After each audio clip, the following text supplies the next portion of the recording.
Hello ළමයි කොහොමද ඔයාලට හැම හොඳින් ඇති කියලා හිතනවා. ඒ වුණාට දුක්බර කාල සීමාවක වගවහනුවක් තමයි මේ ගත වෙන්නේ. දැදුරුවේ වතුර ඇවිල්ලා සේරම ඒ යවට සියලු දෙනාම මේ වෙනකොට අවතන්ලා ගෙවල් දොරවල් කැඩලා බිඳලා තියෙන අවස්ථාවක් තමයි ඔයාලට මේ පේන්නේ. ඉතින් මේ තමයි නිකරටි ටවුන් ඉඳලා එනකොට අපි මේ ඇවිල්ලා මේ ඇලවක දේවාලය ළඟ ඒ කොටස තමයි. ඉතින් ළමයි ඔයාලට ඒ පේන විදිහට මේ වෙනකොට නම් වතුර නෑ, වතුර බැහැලා තියෙන අවස්ථාවක් තමයි. ඉතින් මේ ඒකයි ඉතින් තාත්තේ මේ වෙනකොට ওই තියෙන ඇලවක දේවාලේ. ඉතින් මම යන ගමන් තමයි මේ වෙනකොට වීඩියෝ කරගත්තේ මේ ටික. ඔන්න ළමයි තව චුට්ටකින් බලන්න ඔයාලට මේ පේන්නේ දැදුරුවේ වතුර මට්ටම දැන් තියෙන විදිහ. ගොඩාක් වතුර පහළ බැහැලා තියෙන්නේ. හොඳට අවුවත් වැටෙනවා.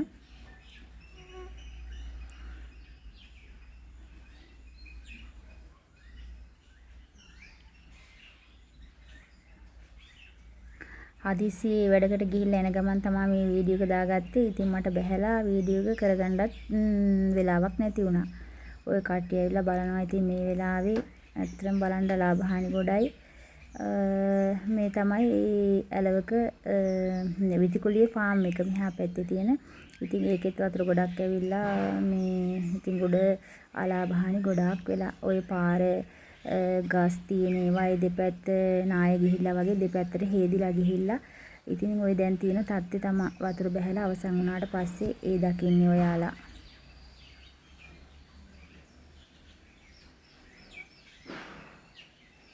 මේ තමයි විතිකුලිය විහාරය. ඉතින් ඒ පන්සලටත් ගොඩාක් අලාභහානි වෙලා තියෙනවා. ඒ වෙනකොට සියලුම පන්සලේ තියෙන සියලුම ගස් කොළන් ඒ සේරම කැඩලා බිඳලා ගිහිල්ලා තියෙනවා.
ළමයි මේ තියෙන්නේ මං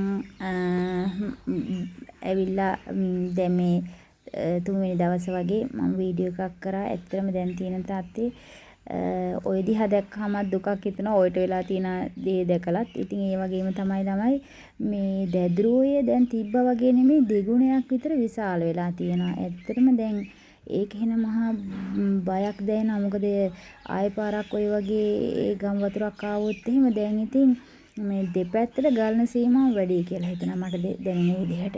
ඇත්තටම ඉතින් හරිම බය හිතෙනවා. ඉතින් මේක දැක්කහම මේ ඔය බලන්න ඔය ගස් එහෙම දැන් මුල් පෑදිලා හැම තියෙනවා මේ ඔය රොඩු එහෙම හිර වෙලා තියෙන්නේ ඒ මට්ටමට. ඉතින් දැදුරු ඔය පාලමුඩුමෙත් වතුර දැම්මා ඒ උසටම. ඉතින් ඒකයි තාත්තේ අද නම් ඉතින් ගොඩාක් අවුල් වැටෙන දවසක්.